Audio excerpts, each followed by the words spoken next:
Hi y'all, it's Pig, and welcome to another video. So, this is my last video of 2023, and the end of the first year of this channel. So, I kind of want to do a recap of everything that's happened, my changing content ideas to, well, now, and ask y'all's opinion on what you enjoyed, what got you onto my channel, and what you want to see in the future.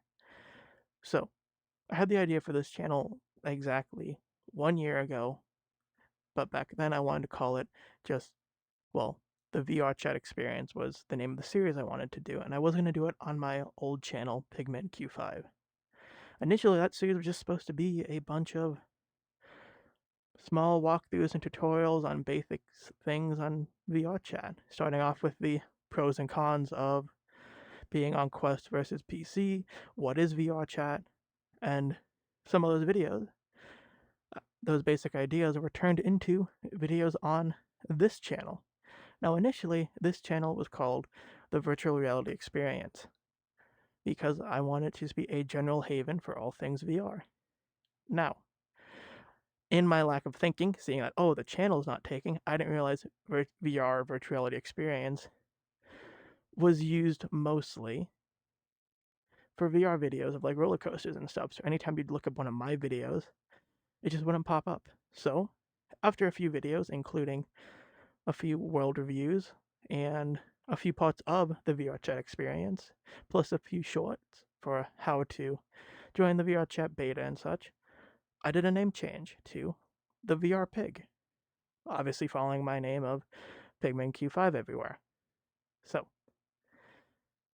after that change, I just started making videos that I felt like. If there was news going on, I did news. Middle of the year in July, the year anniversary of EAC being introduced, I decided to do a bit of a documentary sort of thing with EAC, and I had a blast actually recording it and scripting out that whole video. It was generally a fun experience, and it's something I could do at the time before I had gotten my desktop, because a huge issue I had this year before the end of July, sorry, I almost fell over IRL, um, for the middle of the year when I got my desktop, my laptop that I had been using to play video games and VR chat for the past year and a half at that point was seemingly no longer working. I would get into Steam VR, and after 5 minutes, 10 minutes, Steam VR would just stop.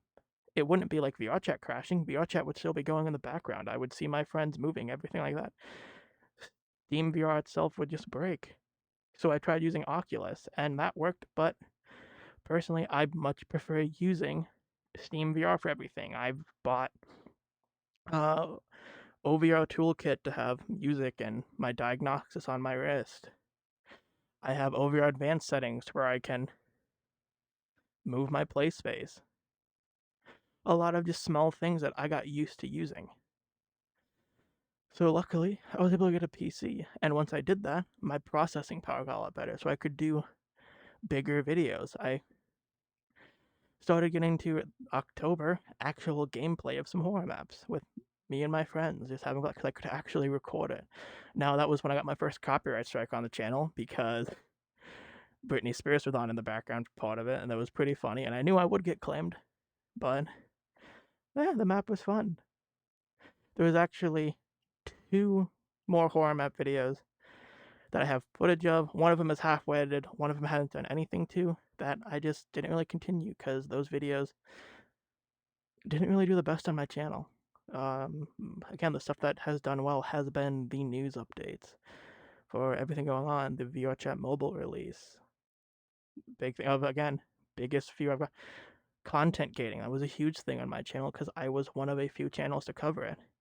My Quest 3 unboxing and first impressions. Hell, even right now, hopefully, my mic sounds a lot better on the Quest 3 because I am currently wearing a face mask to work as a pop filter. So I'm having to speak louder and enunciate more so that the mask doesn't muffle me at all. But hopefully, it sounds good. But so that brings us to now, end of the year. My channel went from, well, not existing to now ending at, I believe, 51 at the time of recording. And that's not a lot, it's small, but I don't do this for, oh, I want to get big and be pop. I do it because I'm a nerd online who likes talking about things I'm passionate for. And one of those is VR and how it can bring people together. And even though, again, we all make the joke that, oh, come Christmas time, a bunch of kids get on and everything, there's also plenty of adults, older teenagers who make friends on here for the first time. That's where I was. I got my Quest 2 back in 2021, and I made some of my closest friends, and I've met so many people from VR in person. Now, do I recommend doing that always? No. Every situation is unique. I don't encourage just meeting strangers online. But it is something that I have done and has led to because of this game. And at this point, this channel isn't going anywhere. I've actually had a lot of fun uploading and doing videos. Of course, I upload sporadically. I'll have times where I don't upload for a month or two. But that's mostly just because there wasn't really any VR news and I was trying to focus on only doing news videos. But now I like these little sit-down talk videos. First impressions talking about stuff that's going on. So I do want, for anyone who is this far in, please leave a comment down below on what got you into my channel and what you like and what you want to see in the future. And if you want to go even farther, join the Discord server. Working on growing it, making a little fun place for people to hang out. So, I think that's about everything I kind of want to cover. At least for myself. There were some, again, I want to do a little news things for the year of VR. I know a bunch of other YouTubers probably do that. But personally, what I thought the biggest parts of VR this year was, well, VR Chat Mobile launching. Just because, well,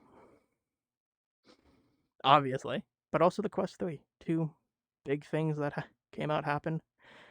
And now have more people on VR. Of course, the Quest 3 is definitely more expensive than a Quest 2, but it did lead to a Quest 2 price drop by $50 to $100, depending on if we're used in certain deals going on. So significantly more people were able to actually get a Quest 2. So, personally, those are the two biggest events for me, but just want to thank all of you for watching. Thank all of you for spending any part of your time here on this channel, letting me just geek out and talk about stuff that intrigues me. So, with that, I won't take up any more of your time. Have a good one. Be kind to one another. Bye.